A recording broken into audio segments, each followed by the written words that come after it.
Tahukah kalian tentang kesetimbangan? Apa yang dimaksud dengan kesetimbangan? Coba perhatikan ilustrasi berikut ini. Saya mempunyai sebuah botol terbuka dan botol tertutup. Dan saya letakkan di ruang terbuka. Terkena sinar matahari, dan tunggu beberapa hari kemudian. Apa yang akan terjadi? Air di dalam botol terbuka tampak berkurang, sedangkan air di dalam botol tertutup relatif tetap. Mengapa demikian? Kalian tentu tahu bahwa pada suhu tertentu, air akan berubah menjadi uap air atau menguap. Di dalam botol terbuka, air yang menguap akan keluar dari botol, sehingga jumlah air di dalam botol akan berkurang. Sebaliknya, air yang menguap di dalam botol tertutup akan mengembun dan mengalir kembali ke dalam botol sehingga jumlah air tidak berkurang. Pada botol tertutup terjadi proses penguapan dan juga pengembunan air. Jika proses tersebut berlangsung dengan laju yang sama, sepertinya tidak ada yang berubah sehingga jumlah air relatif tetap. Itulah yang disebut dengan kesetimbangan.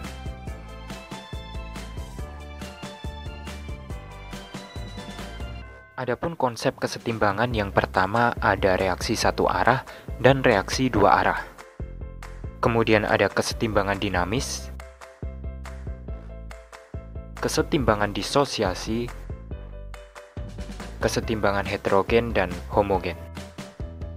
Yang pertama adalah reaksi satu arah dan reaksi dua arah. Pernahkah kalian membakar kayu? Apa yang dihasilkan ketika kayu habis terbakar? Pastilah yang tersisa hanya abu. Dapatkah abu sisa pembakaran diubah menjadi kayu lagi? Hal itu tentu saja tidak dapat dilakukan. Oleh karena itu, reaksi pembakaran kayu dikatakan sebagai reaksi satu arah. Kemudian, misalkan saya mempunyai kalsium karbonat. Dihasilkan dari kalsium oksida dan karbon dioksida. Jika kalsium oksida dan karbon dioksida ditambahkan, maka akan terbentuk kalsium karbonat. Jadi reaksi tersebut adalah reaksi dua arah. Reaksi satu arah disebut irreversible. Reaksi dua arah disebut reversible. Kesetimbangan dinamis.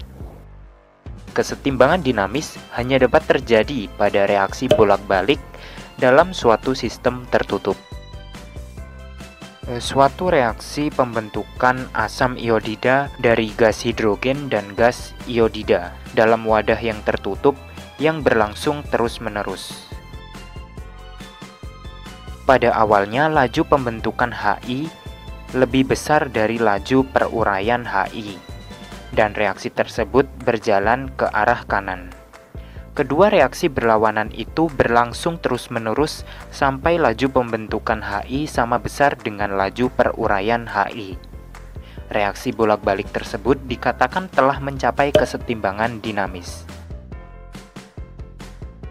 Pada keadaan setimbang, dihasilkan suatu campuran reaktan dan produk, dan tidak terjadi perubahan yang dapat diamati. Baik konsentrasi reaktan maupun produk tetap sama pada suatu waktu tertentu. Jadi, ketika reaksi antara H2 dengan I2 mencapai kesetimbangan, jumlah H2, I2, dan HI tetap sama dengan berjalannya waktu reaksi. Itulah yang dinamakan dengan kesetimbangan dinamis.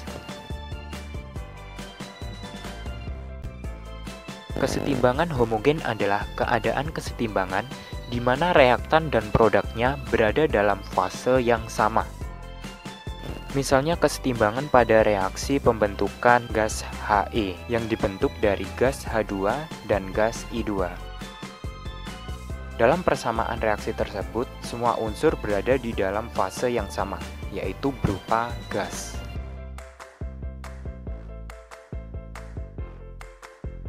Kesetimbangan heterogen merupakan keadaan kesetimbangan di mana reaktan dan produk berada dalam fase yang berbeda. Sebagai contoh adalah kesetimbangan yang terjadi ketika kalsium karbonat CaCO3 dipanaskan membentuk kalsium oksida dan karbon dioksida. Kalsium karbonat dan kalsium oksida berwujud padat, sedangkan karbon dioksida berwujud gas. Karena dalam persamaan reaksi tersebut terdapat fase yang berbeda, maka dinamakan dengan kesetimbangan heterogen.